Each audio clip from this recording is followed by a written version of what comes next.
The storm had been building since midday, and by the time full dark came it was throwing snow sideways against the outpost walls. I had sent the patrol riders back to the main hold 2 hours before. I stayed. There was no reason for it I could name, only the particular stubbornness that had settled into me over 8 years of choosing the outpost over the warm hall, the long watch over early rest. My steward called it discipline. My riders called it grief, when they thought I couldn't hear them. I called it neither. I simply stayed.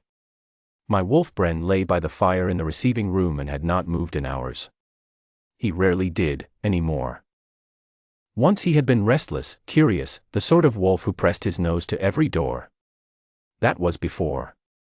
In the years since Sale died he had become still in a way that mirrored my own stillness, and we kept each other company in the outpost on storm nights the way two old losses keep company, quietly, without requiring anything of each other. I was reading dispatch reports when I heard the gate knock. Not a wolf signal, not the pattern my riders used. A plain fist on wood, twice, then a pause, then twice again, the knock of someone who had not been taught any other way. Someone who had not grown up near a pack hold and did not know there were signals to learn. I opened the gate myself. The storm light made everything silver and indistinct, and for a moment I saw only a shape in the dark, a figure too slight for a courier, holding something against its chest with both hands. Then the figure stepped forward into the torch bracket's reach and resolved into a woman, frost on her eyelashes, a traveling cloak that had seen better winters, boots that were soaked through. She had an oilskin parcel tucked under one arm and a look on her face that was entirely composed despite the cold. Not frightened. Not relieved to have found shelter, or if she was not going to show it. "Grave and hold," she said. Not a question. Confirming she had found the right place. "The outpost," I said. "The hold is 3 miles on." "I know." She shifted the parcel against her ribs. "I have been walking since Ashford. The storm caught me on the last ridge. I saw your light." She looked at me steadily, the way people look at you when they are measuring whether they need to argue. "I only need to wait until morning. I am not asking for anything else." I stepped back from the gate. She came in without ceremony, no curtsy, no wide eyes at the stone walls, no performance of gratitude or apology. She stamped her boots on the threshold mat and pulled back her hood and looked around the receiving room the way a woman looks around a room she intends to leave by dawn, noting the exits, the fire, the bench nearest the warmth. She was practical and unhurried, and she had walked 6 miles through a blizzard alone carrying something she intended to return to someone she had never met. I found that I was watching her more closely than the situation required. Bren raised his head. I went still. In 8 years, my wolf had not lifted his head for anyone who entered this room.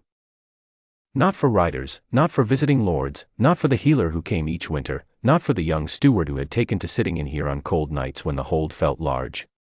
Bren lay by the fire and he breathed, and he was present the way old grief is present, occupying a space, requiring nothing, giving nothing back. He had been that way since Sale died. I had stopped expecting otherwise long ago, and had made my peace with it, or believed I had.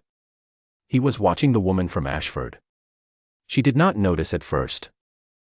She was already moving toward the fire, her hands out to catch the warmth, and she set the oilskin parcel carefully on the bench beside her, carefully, as if it were something that needed protecting. She flexed her fingers in the heat, and the frost on her cloak began to melt and run. I brought her tea without being asked. It was something to do with my hands, which had begun to feel uncertain in a way I did not recognize. I set the cup beside her and sat across the fire and told myself I was being a reasonable host and that the warmth in the room was only the fire. "What is in the parcel?" I asked. She looked up. "A letter." She wrapped both hands around the cup. "It came to my address in Ashford 8 years ago. I was not living there then, I moved in after. The landlord had kept the old post in a box in the cellar." She nodded at the oilskin. "I found it in the autumn, going through things. It is addressed to the hold. I thought someone should have it. 8 years, in a cellar in Ashford. You walked 6 miles in a blizzard to return a letter." "I nearly sent it with the postcart," she said, without apology. "But the postcart goes to Hairvale, not to Gravan, and I was passing through Carwick on a commission anyway. The hold road was not far out of my way." She looked at me over the cup. "And I did not want to read it." It did not belong to me. Something in the room had changed. I was aware of it the way you are aware of a sound that stops, not the absence itself, but the particular quality of the silence that follows. Bren had not put his head down. He was still watching her, his ears forward, his breathing slow and deliberate. When I looked at him, he did not look back at me. He did not look away from her. I crossed to the bench and looked at the parcel. She made no move to stop me. The address on the front, beneath the oilskin wrapping, was written in a hand I had not seen in 8 years and would have recognized anywhere: Lady Sale, Grey Van Hold, the northern border of Cavan, or else, wherever this finds her. Then, below, in smaller letters, or whoever the post brings it to, if she has gone ahead of it. I do not know how long I stood there. The Lady of Grey Van, the woman from Ashford, said, quietly. She had read the address when she found it, of course, enough to know where to bring it. Is she dead? I said. 8 years. She was quiet for a moment. Then Bren got up from the fire, and that alone was enough to make my breath go strange, because he had not risen voluntarily in longer than I could easily say. He walked across the room and lay down at her feet without asking permission, without ceremony, the way he might have done it once before, when the world was different. She looked down at him. Then she looked up at me. Her face was still calm, still that practical, unhurried composure she had walked in with, but there was something behind it now, awareness, perhaps, or something that had not yet found a name. I am sorry, she said. I did not know it would be like this. You couldn't have known. Is he all right? He is better than he has been in years. The words came out before I had decided to say them, and I did not take them back. She reached down, after a moment, and put one hand on Bren's flank.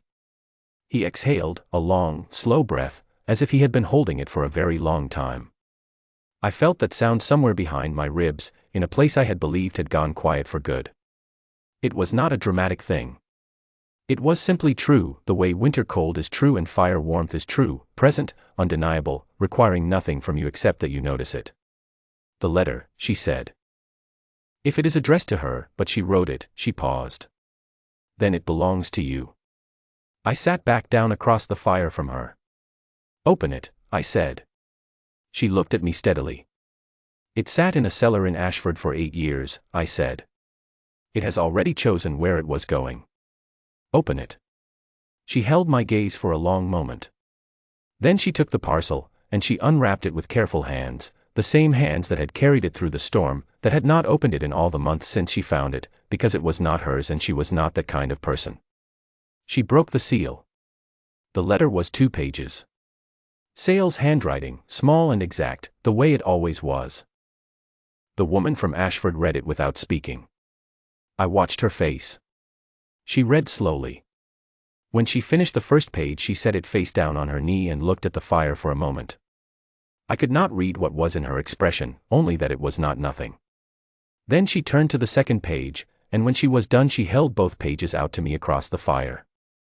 I took them. Cale, it began. I am writing this the night before, because I am not certain I will have a morning. Do not argue with me, you know how these things go, and I have made my peace with it, and I need you to listen. I need you to trust Bren. I know you. I know you will lock the door and call it loyalty and sit in the outpost until your hair goes gray and your wolf forgets what it is to choose. I know because I would have done the same. But I am asking you not to do that. I am asking you to trust the wolf.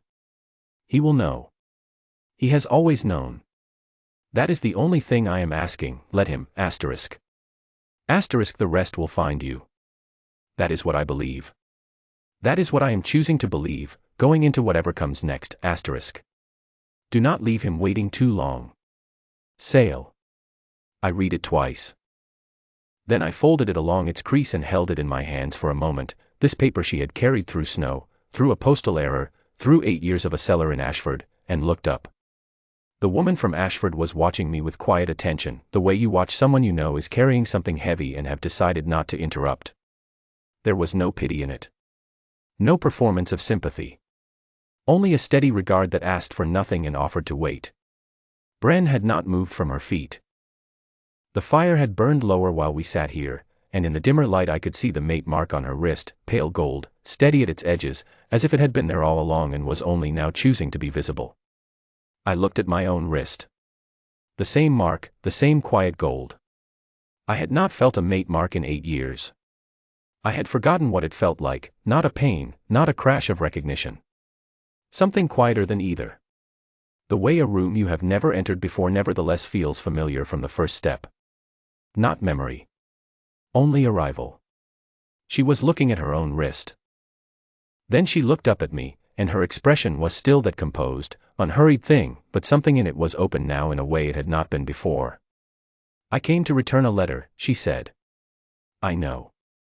I was going to leave at first light." "I know that too." Bren raised his head and looked at me. 8 years, and he had not looked at me like that, direct, certain, the way wolves are certain about the things that matter. As if to say, "I told you." As if to say, "I have been waiting, and she is here, and the letter is here, and what are you waiting for?" I leaned forward and held out my hand. Not a command. Not a claiming. The choice was entirely hers. She looked at my hand for a long moment. Outside, the storm had begun to quiet, the wind dropping in stages, the way it does in this country when the worst has passed. The fire settled. The room was warm and still. She put her hand in mine. Her name was Lyra. She told me that, later, when the tea was cold and Bren was asleep between our chairs and the letter was folded on the table where we could both see it. We talked until the storm was gone and the first gray light came up through the outpost windows. I named her Luna of Gravan before the hold court 3 days later. Bren sat at her left side and was entirely certain about the whole thing, the way he had apparently been certain for 8 years without any way to tell me. The letter is framed on the wall of our receiving room now. Lyra dusted the glass last winter and stood there a moment with her hand on the frame, reading it again. I watched her from the doorway and thought about postal records and oilskin parcels and the patience of a wolf who had known something I did not, and waited, and waited, and one night in a blizzard was finally right. The postal house in Ashford still has the wrong street name in their ledger. The one that sent a letter to the wrong address for 8 years until the right person moved in and found it. Neither of us has corrected it.